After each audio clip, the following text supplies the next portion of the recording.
order and establish our quorum. We have board members Joe Tidwell, Christy Schmidt, Rich Senna, myself, Carlin Fryer, and Garrett Wilson present. Maritza Gonzalez Cooper said she's running a little bit late, and I don't believe Jessica is going to make it tonight. So move on to open session. We have no visitor comments, so we will turn it over and go into the budget workshop. Dr. Kraft. All right, thank you so much. And board, thank you for setting aside time tonight to come join us. Tuesday feels like a Monday, but it's a Tuesday. So we're looking forward to having those 5-day weeks back on schedule. So there's so much that we could cover when we have Ms. Flores join us. So we decided to focus on our CCMR work and how it impacts our budget. And then Wes is going to end with giving some brief updates for the whole group.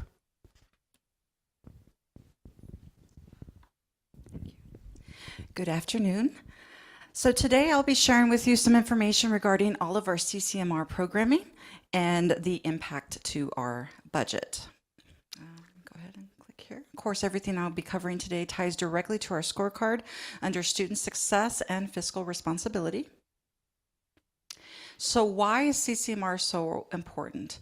Well, it started with our district strategic plan several years ago, and our community was very clear that, they wanted our students to be successful and be prepared for whatever it is that they chose to do after graduation. So that is our job. Whether they choose to go to college, go straight into the workforce, or join the military, our job is to make sure that they're ready for that and whatever life has for them.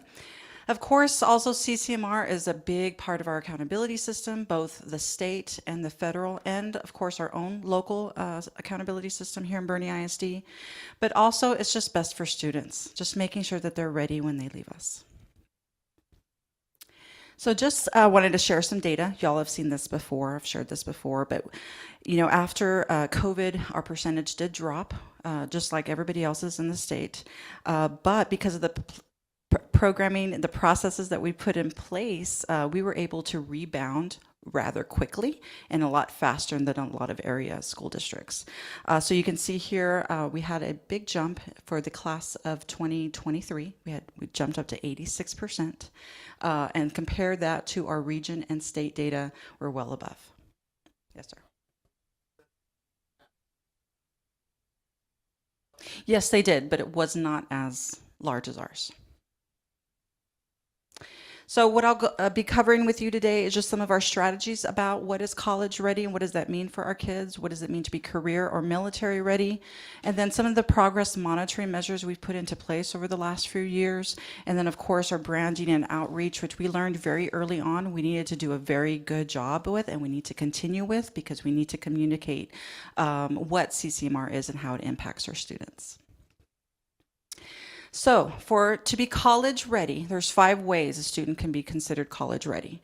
The very first one is TSIA, which is the Texas Success Initiative Assessment. Number 2, testing. When we start testing our students at the 8th grade in reading and writing with this assessment, we have embedded the curriculum into the required CCR class that every 8th grader takes here in Boerne, and late February they take the assessment, which also gives them time to retest before the end of the year, and so I'll be sharing those results with you.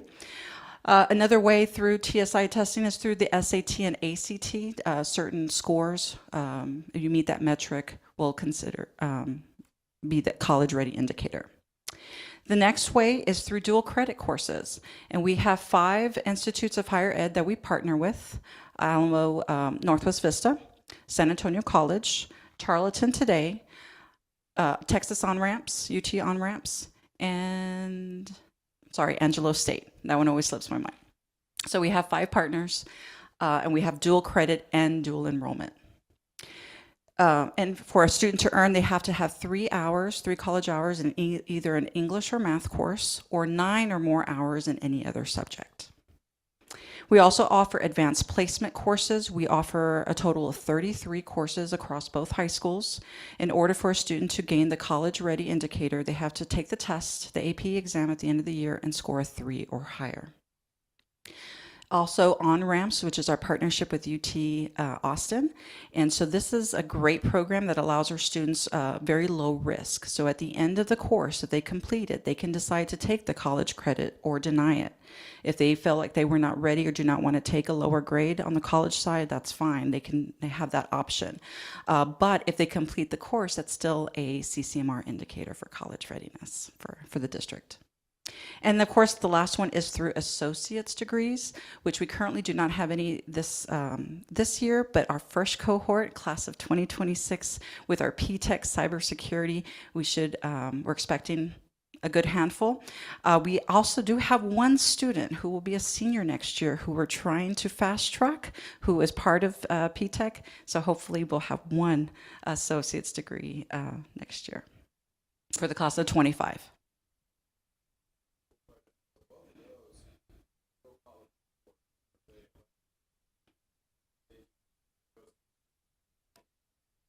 Correct.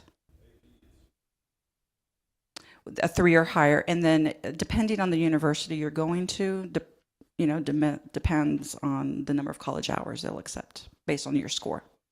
Mm-hmm.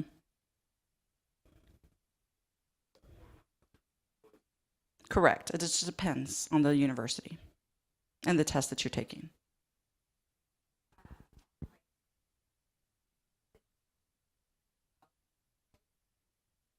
No.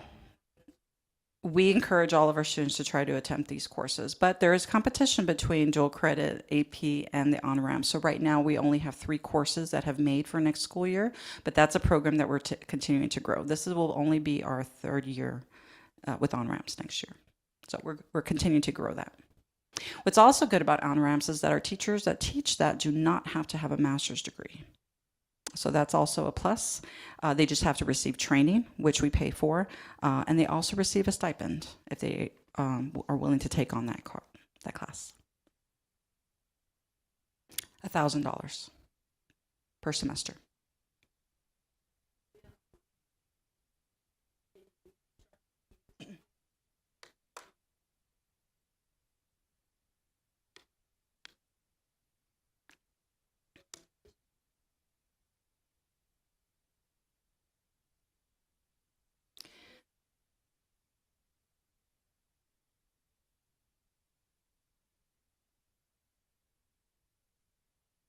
No.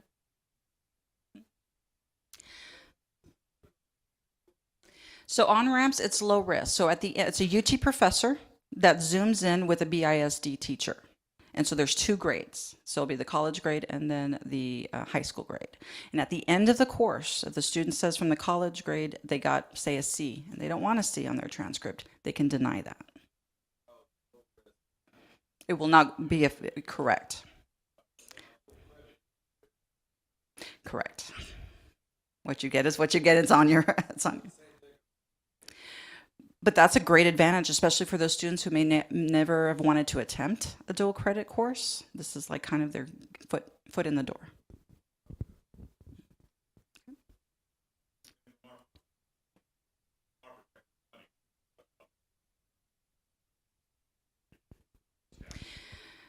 Staffing for sure. Yes. Yes, absolutely. So there are some, I'm sorry. Correct. I would think state schools, yes, for sure. Mm-hmm. Okay. So you've seen this before. This is the total of credit hours earned for our students for the 22-23 school year. Now, divided by Northwest Vista, Angelo State, and of course our on-ramps. So it was a total of 2,786 credit hours that were earned by our students. Now, through Angelo State and on-ramps, there is a fee that families do have to pay per class, but the cost savings roughly for our families was about $845,000 for that just last school year, which is great for Texas schools. When it comes to AP, the college credit earned last school year was 2,463 approximate college credit hours. Again, it depends on the university and what their acceptance rate is. Our parents do pay for the AP exam. It's about $98 per exam. For our economically disadvantaged students, it's about $34. And we do, Sam's Kids does help us quite a bit with that payment. But last year, our families paid $220, roughly $1,000 in for exams, which gave us a cost savings for families about $526,000. When you deduct all that cost and then the number of college hours earned and the approximate weight of those, it was a very good cost savings for our families. Pretty much, yes. At this point of the year, we already have received $303,000 from our families for AP exams, which will be administered in May. We do not get the results of those, unfortunately, until July. So after July, we should have a report on how our students did.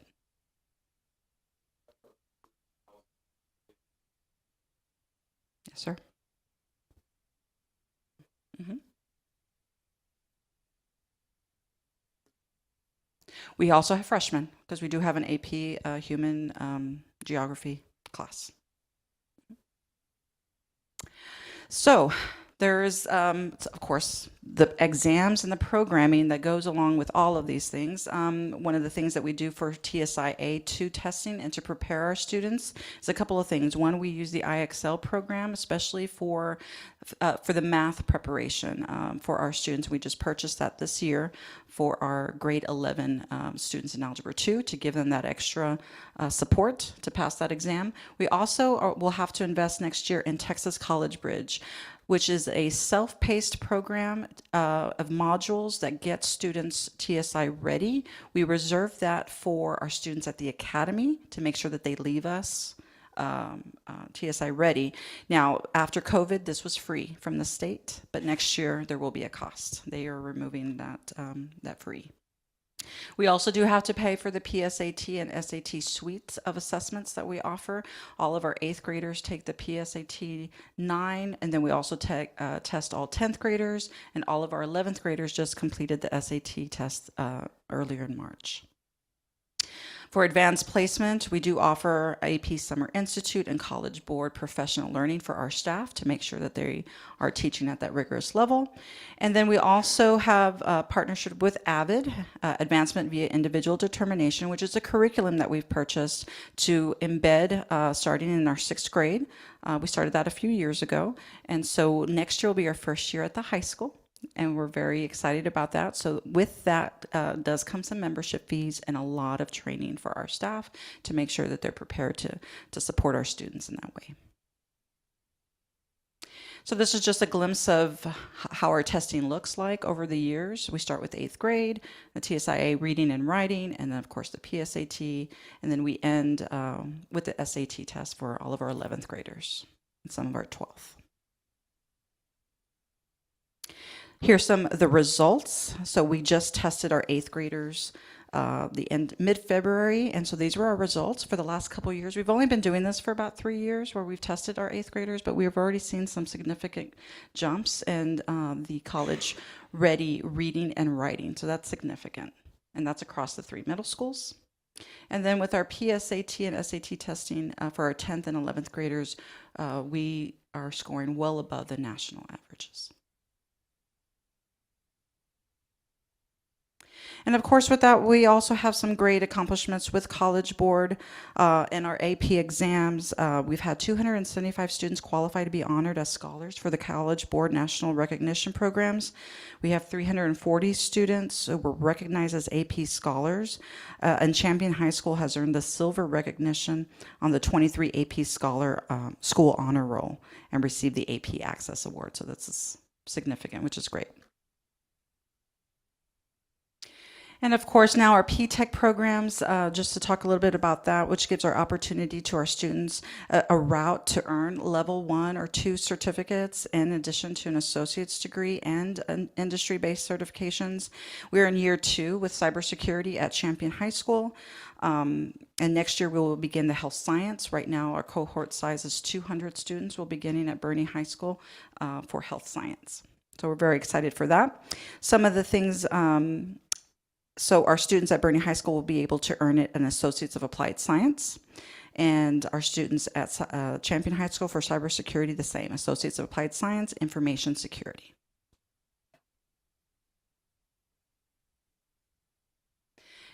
Yes, we're working on that right now and what their schedules will look like. We're going to try to minimize shuttling as much as possible to try to keep them on, especially the core classes and et cetera. But that's something that Dr. O'Hara and I are working with the campus principals on. The other thing is also included in your folder. I did include some promotional items in your folder. Is a program called Core Complete. So Texas law mandates that all state-supported colleges and universities offer a core curriculum. When we went to college, it was called the Basics. So now it's 42 hours. That will automatically transfer to all Texas public colleges and universities. And so we're going to be working very hard this next year to increase our numbers of students who graduate Core Complete, because right there, that would save our families quite a bit of money.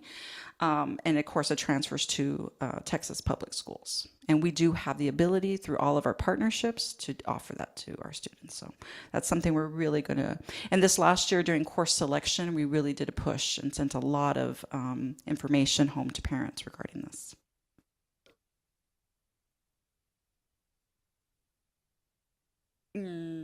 It's almost 2 years worth of. So in your folder, the flyer, it really shows, and we broke it down, that we could save families approximately $74,000 depending on the university that they choose to go to, which is great.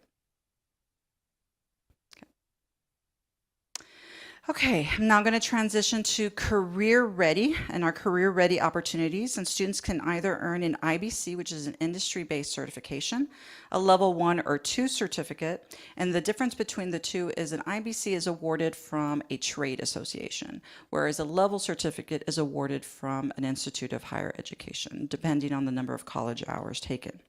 And of course, our special education students can also earn indicators by either being workforce ready at their final ARD meeting, or through an advanced degree, meaning that they graduate with an endorsement, more than the 22 minimum hour, credits.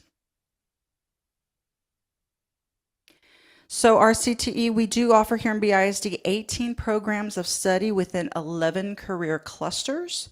Also in your folder, I have the alignment document that shows all of our programs. And I'll pull that out.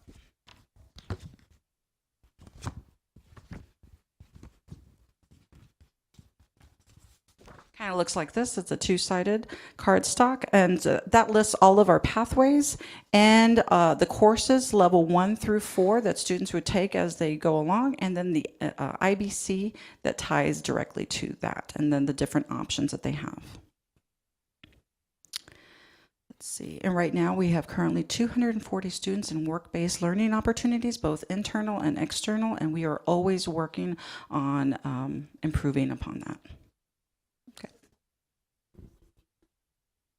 I would say it depends, but mostly, Miss Willis, you can probably, mostly seniors, yes.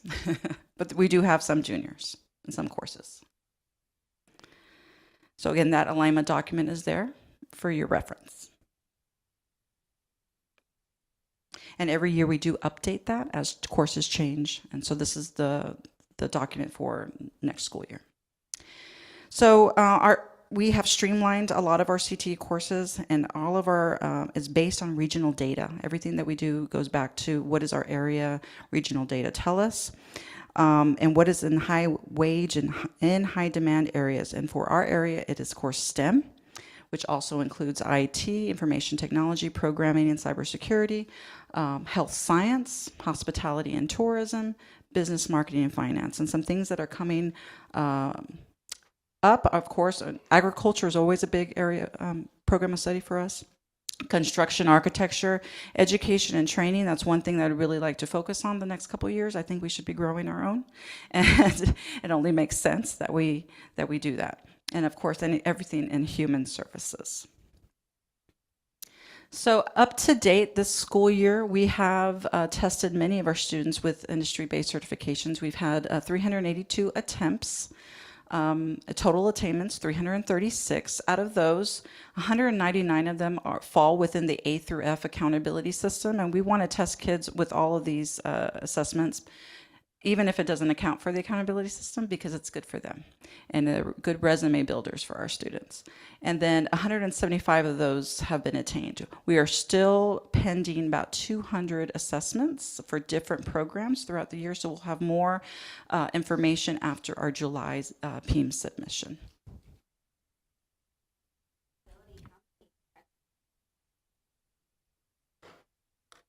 It just takes one.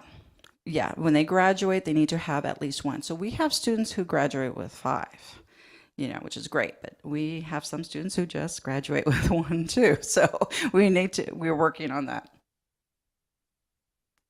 So all of this work would not be possible. We can't just start at 9th grade with all this work. So we have been very strategic in making sure that we are pushing down into the middle school and also into the elementary. So at the middle school level, we have courses that align with our bigger programs at the high school, STEM, computer science.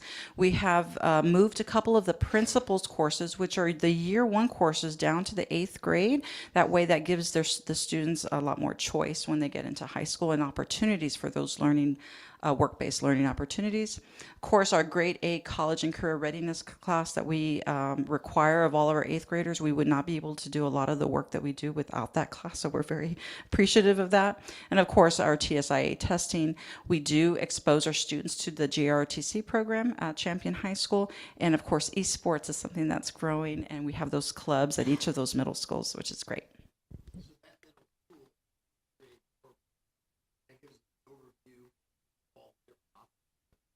Correct. Actually, we really start at the 6th grade, because by the time they get to 8th grade, we want them to already start kind of like forming your choice for when you get to high school.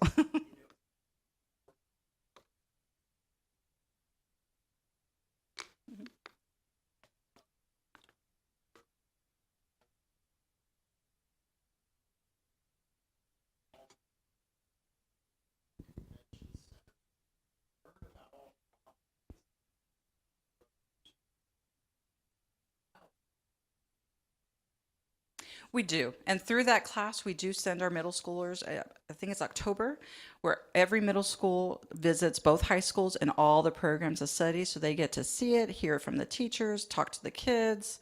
So we do that in October of the 8th grade year. But we start talking about it in 6th grade in different classes. I really like how you push those down to 8th grade. Yes. Yes. And we're always looking how to do more. Yes. And of course, we can't forget about military. We do have a strong JROTC program and 2 great officers at Champion High School. And so that is the last, so those are the courses there on the bottom of the alignment sheet and the IBCs that tie to that. So progress monitoring. So through the years, we've learned that, we really need to put some things in place. And so this last year, we meet with our high school teams quarterly, and we go through each student. What is the plan? We start with the current 12th graders to ensure that we are as close to 100% as possible. And if not, then what is the plan of action? Then we start with the 11th graders and we go on from there. So these meetings have been very beneficial to both, my team and the campuses, and we're talking about individual kids one-on-one. And so the campuses have done a really good job of tracking and making sure that we're meeting our goals. The other thing is we have a course of focused recruitment on special populations. We want to ensure that all of our students are graduating with CCMR, and then a retention plan. Something that we did put in place this last year was ensuring that students who are attempting the rigors of an advanced course stay in an advanced course with supports if they need it. And so we did some really good work and to firm up some processes at the high school that kids just can't enroll and then drop. There has to be some measures in place to make sure that our kids are being successful. And then, of course, the branding, we do a lot of that. We have to promote this. We have to educate. And so we're always trying new things and creating new documents. And then this last year, we had our first CCMR Readiness Week, in which all the campuses got involved, and they did dress-up days, and they did other sorts of things to really get the word out about how important CCMR work is. And so we also have multiple family nights throughout the year to educate our parents about all of our programs, P-TECH and AVID, everything. So, yes, sir.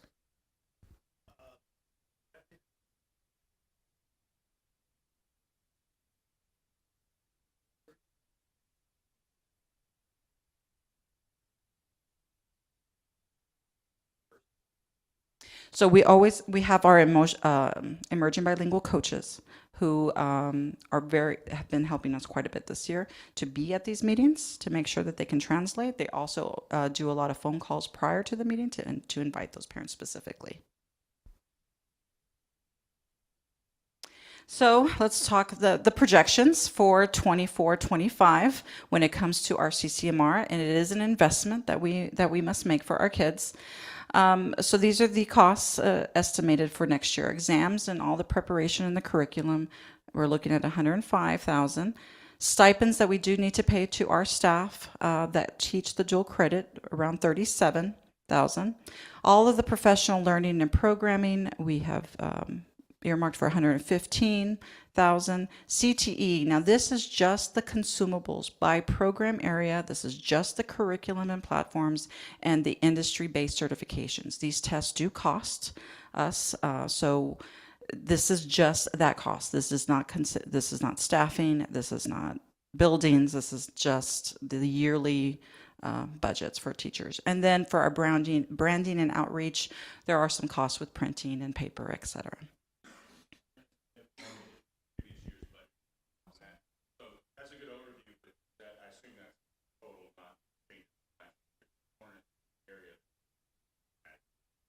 So for Texas College Bridge, that will be a cost.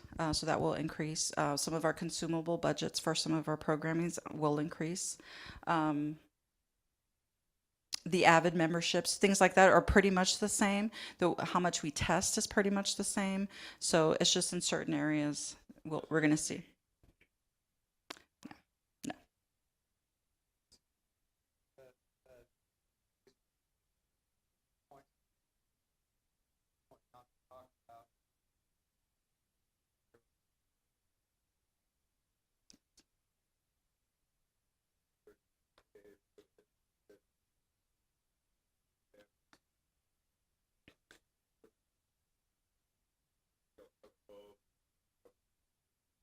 Oh, that's a good question. I don't know, Ms. Willis, do you have an answer to that?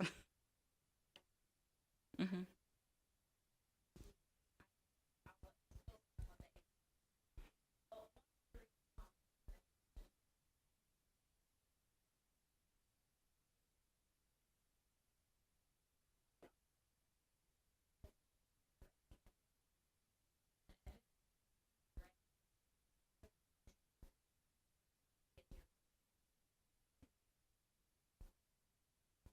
If I could pay for all the AP exams, I would, Mr. Garrett. Wilson. And all TSI testing, except I was going to cover that here in a little bit.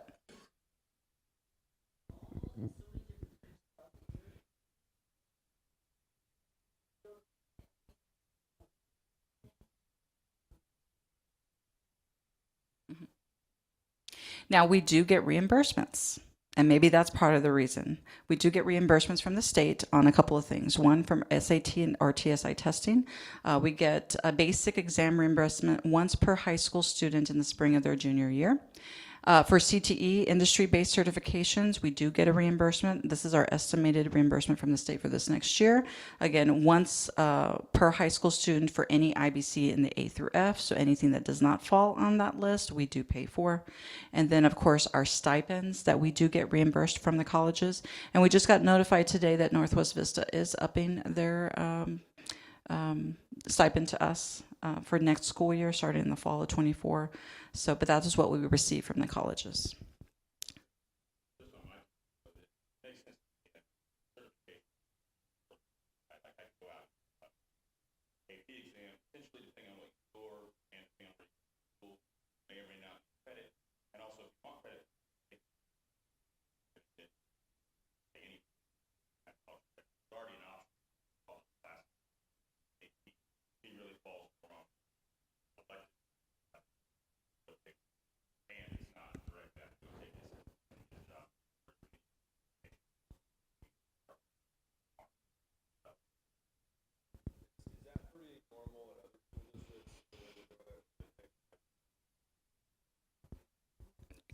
Correct, yes.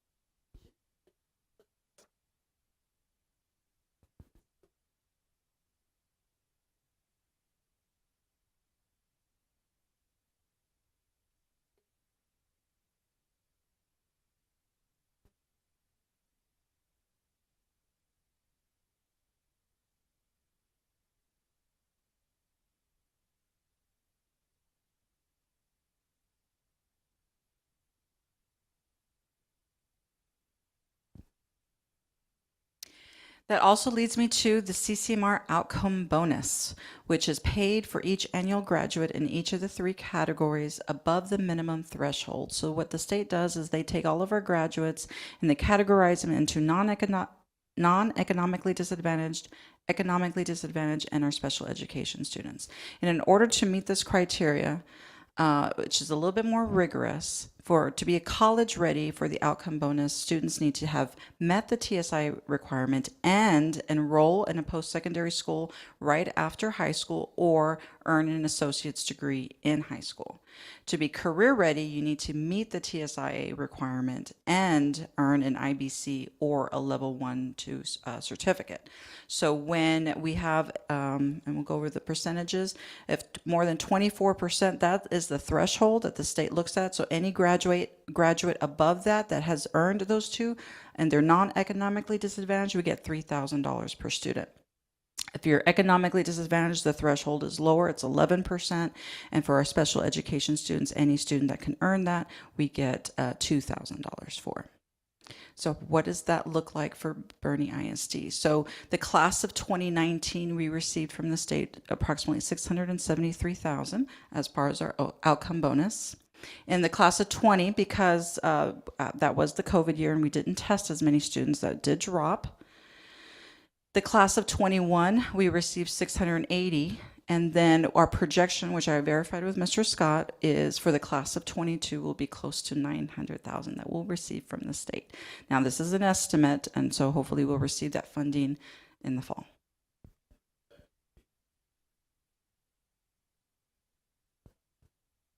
Yes, sir. As our CCMR percentage increases, the outcome bonus increases. Now, this does lag 2 years because they do have to verify enrollment.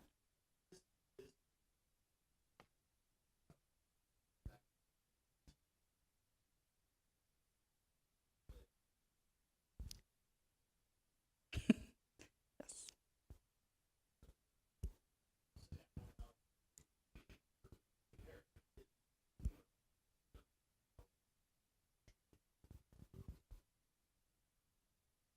I'll let Mr. Scott answer that one.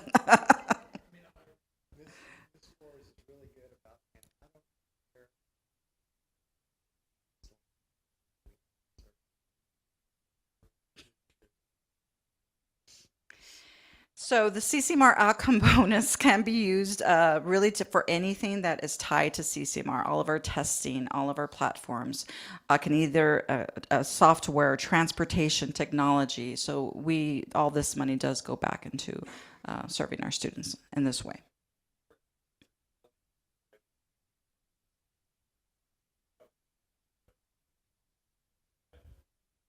Yes. I'm being very cautious because he's sitting right here.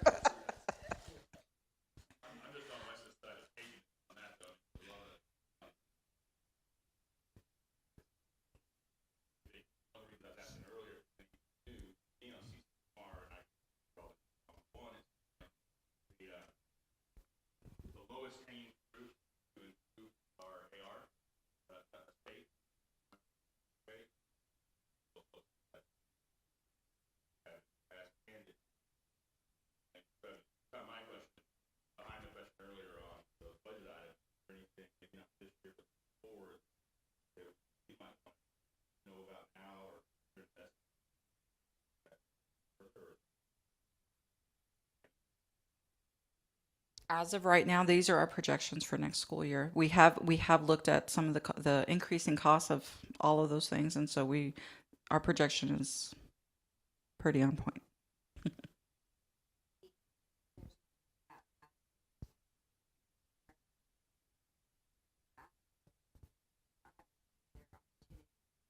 So that's why we really push the TSIA2 testing at all levels. And so we've done some creative things next year for our seniors. We have combined college prep English with English 4 for those students who are not TSI ready. So they complete that class. They have to take English 4, but they're also getting the college prep. And so they'll be TSI, yes, ready at the end.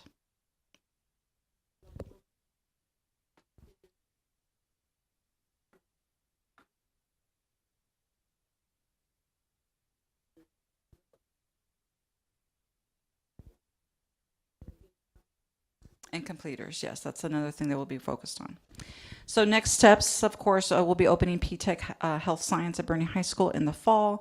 We will continue to work on Core Complete and making sure our students are earning those credentials. Education and training and esports programs of study, those are the ones we hope to grow in the next couple of years. And of course, we're always working on our work-based learning opportunities for all of our students. If there's no more questions, I will hand it over to Mr. Scott. All right, everybody. Do you have the clicker, or is this somebody else doing that? Thank you.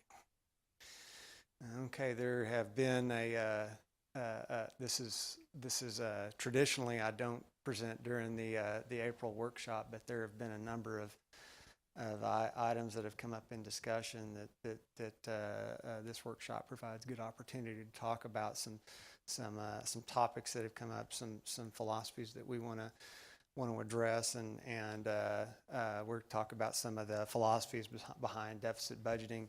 I know there's been discussion on attendance and some of the calculate how we get there as far as percentages concerned. We'll talk about that a little bit. A new revenue is the new instructional facilities allotment, and we'll talk about that a little bit. We'll readdress fund balance and what its role is, and how important it is to the district. And then I wanted to show you where we're receiving some pressures budgetarily that's making this year challenging. The first thing I want to remind the board of is that deficit budgeting is an ongoing practice in the district. It is a good, conservative, well-accepted practice in the state of Texas. So what we're talking about this year and what you're seeing in the papers around the state on some districts that are really struggling are really two different things. You know, when you conservatively underestimate your revenues, and we mostly do that in the federal portion of the general fund. And I'll talk a little bit in a couple of areas where we're going to do that going forward. With attendance, when you conservatively overestimate your expenditures, and how the district does that is by full employment. We always budget on full employment. You don't want to guesstimate on what kind of vacancies will be there, and then have full employment and no way to budget for it. And then the last tenet of deficit budgeting is that you don't want to go beyond 2% of your operating revenues. If you underestimate your revenues properly and overestimate your expenditures properly, then generally you come out with a small surplus or a small deficit that you can manage year to year without having to make any drastic decisions that affect your student. Those are the tenets of deficit budgeting that I follow. Are there any comments or questions related to the approach on deficit budgeting? 2% sounds high. And what that translates to is in this year, and what we presented to the board before, is about $1.9 million.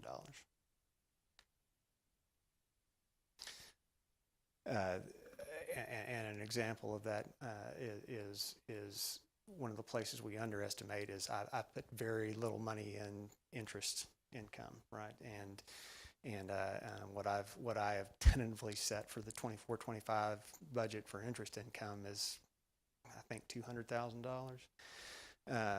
To date, the general fund is estimated to hit $2 million in interest income, so that eats up your budget pretty quick. Yeah.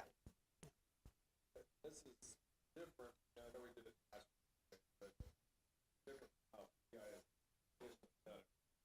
But balance, right?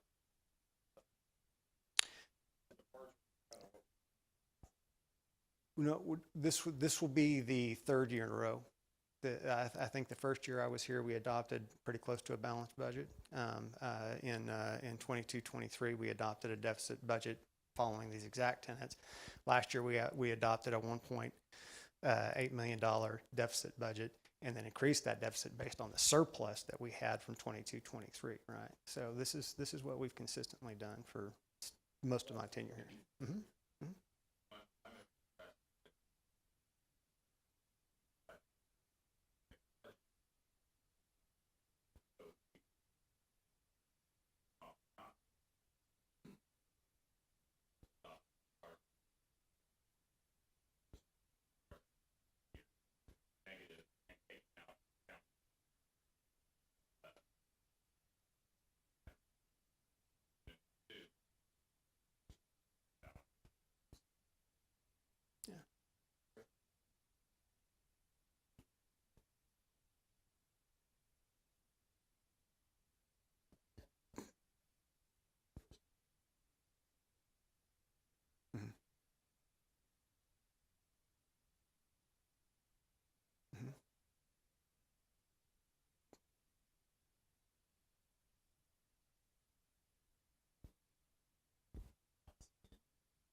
Yeah, we will have a deficit this year, right? But that was intentional.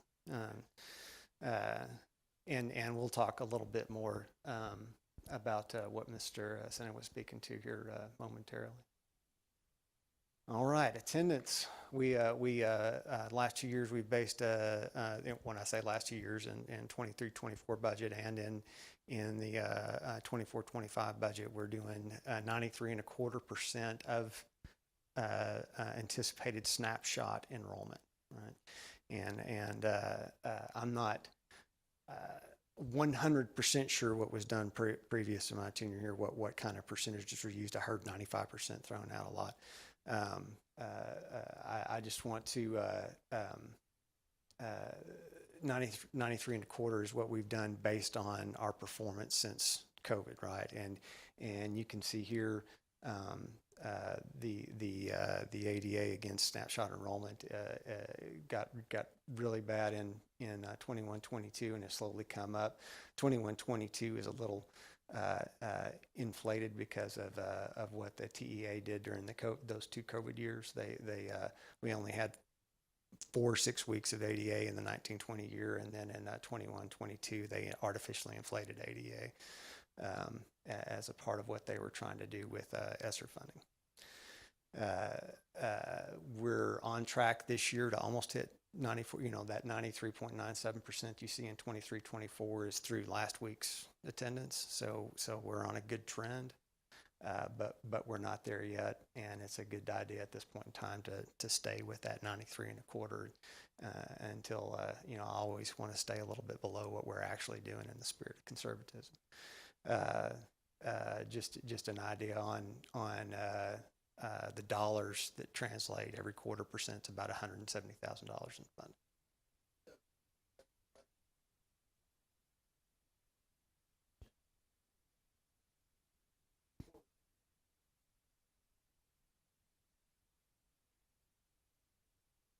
$500,000, yes, sir.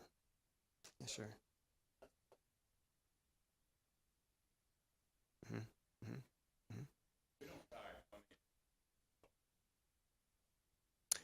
Mm-hmm.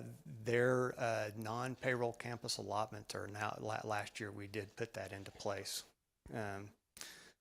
They are reduced by the percentage that they don't meet their attendance goals, which is 97.5% for a. When I talk about 97.5, I'm talking about true ADA as TEA calculates it, which takes the main difference is that they count pre-K kids as half a person. So that's why the percentages are a little bit higher. So 97.5% at the elementary, 97 for middle school, and 96.5 for the high schools. Yes. Yes.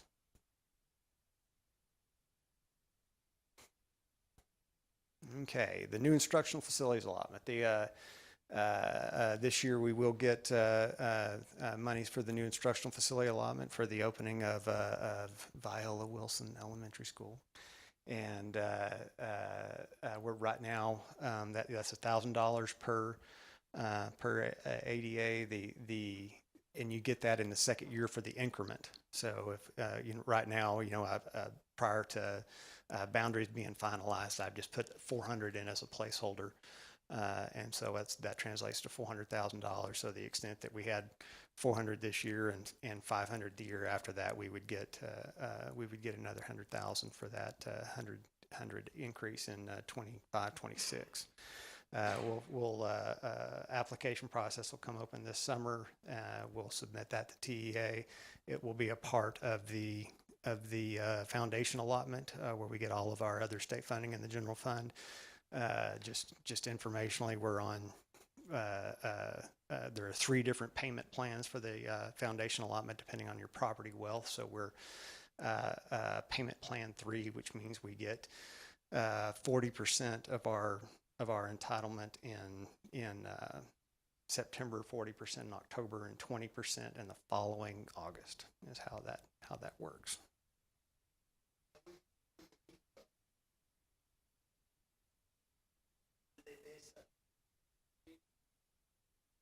Yes, sir. Well, they'll allocate it to you by your application, and then they'll settle up based on the PEAM snapshot submission.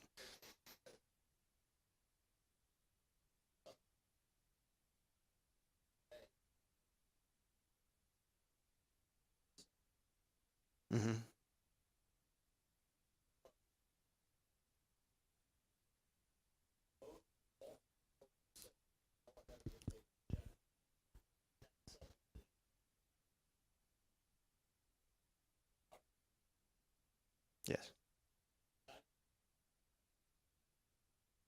Yes. Yes, and we'll refine that based on the finalized boundary and the estimates that come from the demographer on that.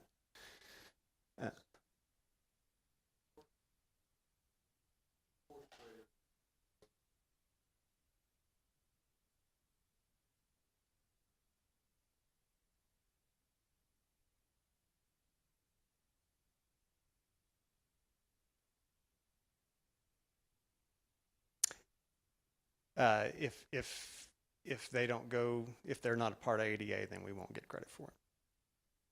So one last note on that is that this is a prorated revenue. We don't have any way to estimate proration, so they've set, much like the fast growth allotment, the state set out a specific amount, and if they get, if it was I'm going to screw up the math, but if they set aside $100 million and they get enough applications for new students and new facilities, that total ends up more than $100 million, they'll prorate the amount per, the $1,000 per student down to meet that. So, we got the district I was previous to, we got NEFA monies every year, and that was always prorated. All right. Any question about NEFA? All right. This is just a snapshot of what we did and how we think it's going to look at this point in time. We did finish the 22-23 fiscal year. The audited fund balance on that was $28.1 million. And the current amended budget at this point in time is 4.9 million. You know, we started out at like, you know, pretty conservative 1.8. We had a big surplus in 22, 23 and dedicated some one-time cost to that and shoved that up to 4.8. So budgetarily, we're anticipating fund balance to be at 23.3 million. Budgetarily, 3 months of operating expenditures is 25.7 million. I'll show you why I put that in there on the next slide. Right now, we're estimating 4.4 million. That's a little bit more severe number than what I presented to Finance Committee last time we met. And the reason for that is the SHARS revenue. Since we've gone into formal appeal on SHARS, I pulled those monies entirely out. So we don't know when that appeal is going to wrap up. It's a contingency now, so I'm not counting those funds for the 23, 24, or 24 for 25 year for that matter at this point in time.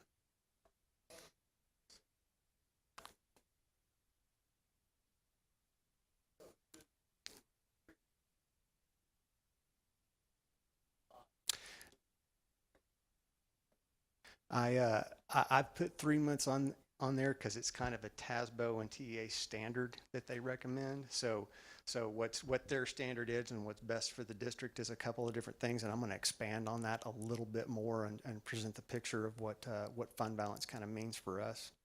But I'll do that on the next slide or two, if you don't mind. So if we take fund balance and we compare it to 3 months of operating expenditures over the last 10 years, this is what that's looked like. I didn't go all the way back as far as Rich has been here, but it has creeped up, and I want you to see how close that stays to fund balance. What in reality happens for the district is you know, we get through to a June 30 fiscal year end. We have July, August, September, October expenditures, and then we start getting our big influx of property tax payments that are received by the assessor collector right at the end of October. We generally receive in the first week of November, and then we're flush with cash.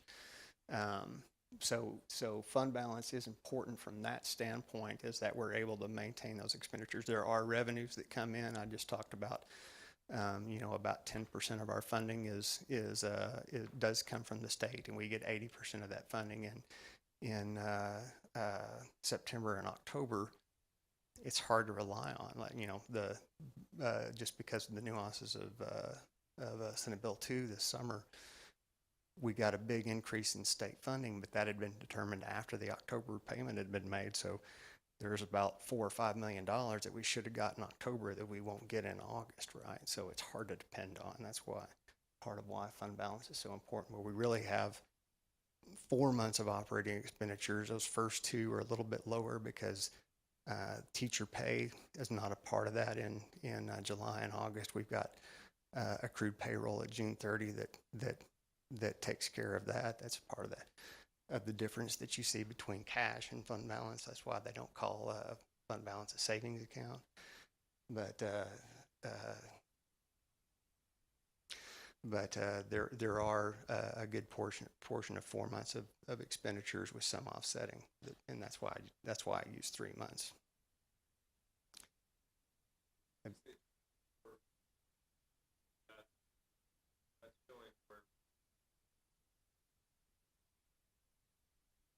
Yes, sir. Yes, sir. Yes, sir. And you see the purple bar is a little bit higher than the red bar, but if you look back through history, that's happened a couple of times before. And I don't need that full amount to cover fund balance, but I need a good portion of it.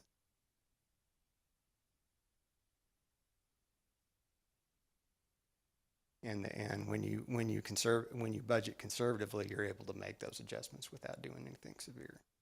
What do we think? Capture. Recaptured isn't included in this from you know, you get a chunk of money, you hold on to it for a long, you know, last year was nice from an interest earning standpoint, is that we immediately collected, you know, $9 million from our tax levy because of what was calculated in recapture in the summer going into the year, and we get to hold that all the way until August of the following year. But that somewhat distorts this picture, and it's not an operating expenditure. That's why I pulled that out, because there's a number of those years that don't have any recapture,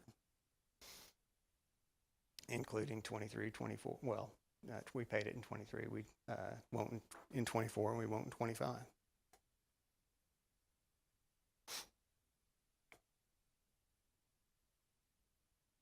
Any other questions or comments on this?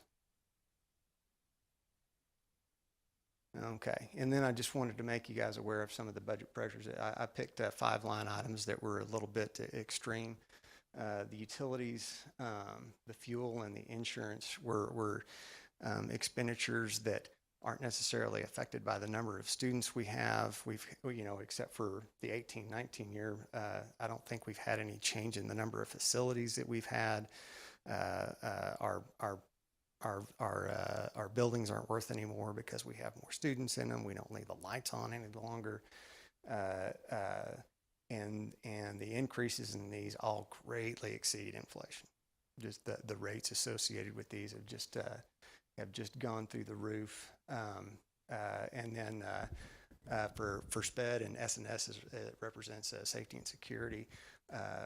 You know, everybody knows the increase that, you know, the reason for the tremendous increase from 21-22 on. And excuse me, those safety and security numbers do not include any of the one-time costs that we've had for making improvements at our facilities to help harden those. In fact, one of these costs, fuel, we drive less miles in 23-24 than we did in 18-19. We've reduced the number of routes since then. So all these amount to, you know, these were a fairly small percentage of the budget in 18-19, like 5%. They've jumped to almost 9% of our budget, just these 5 items by themselves.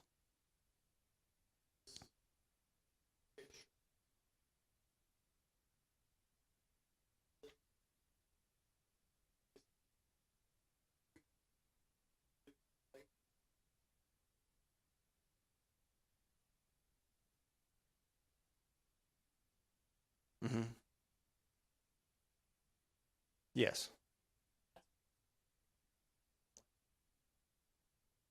Yeah, that's why I showed those 6 years.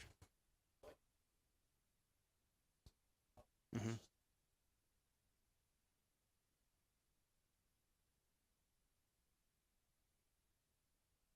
Yes.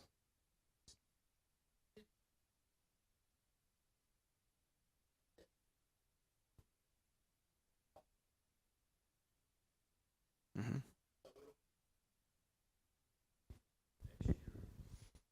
Yes, sir. Yes, sir. Insurance, is that, what kind of, is that what we pay, or is that from, where is that? This is solely district insurance for general liability and property. I did not include auto insurance in this.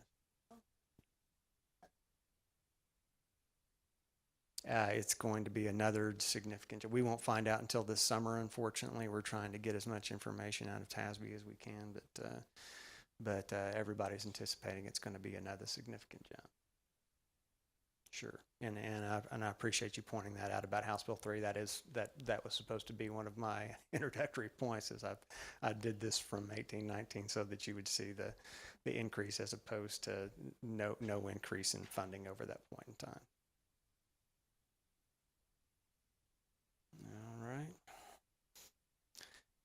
All right.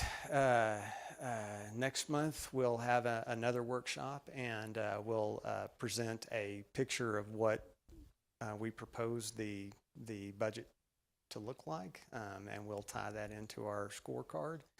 And then in June, if we don't have another workshop, we'll go through all the formal hearings and adoptions to get that into place. But in May, we will talk about the proposed budget and the compensation plan to go along with that. All right.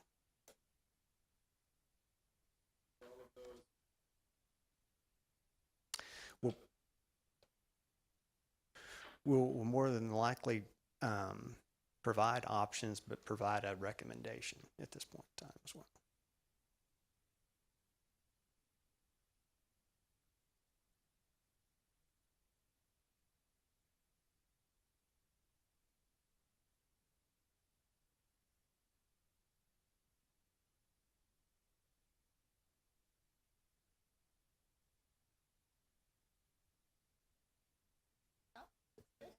Great presentation. Thank you. Any other questions for any of the staff? If not, it is 6 o'clock on the dot, and we will be adjourned.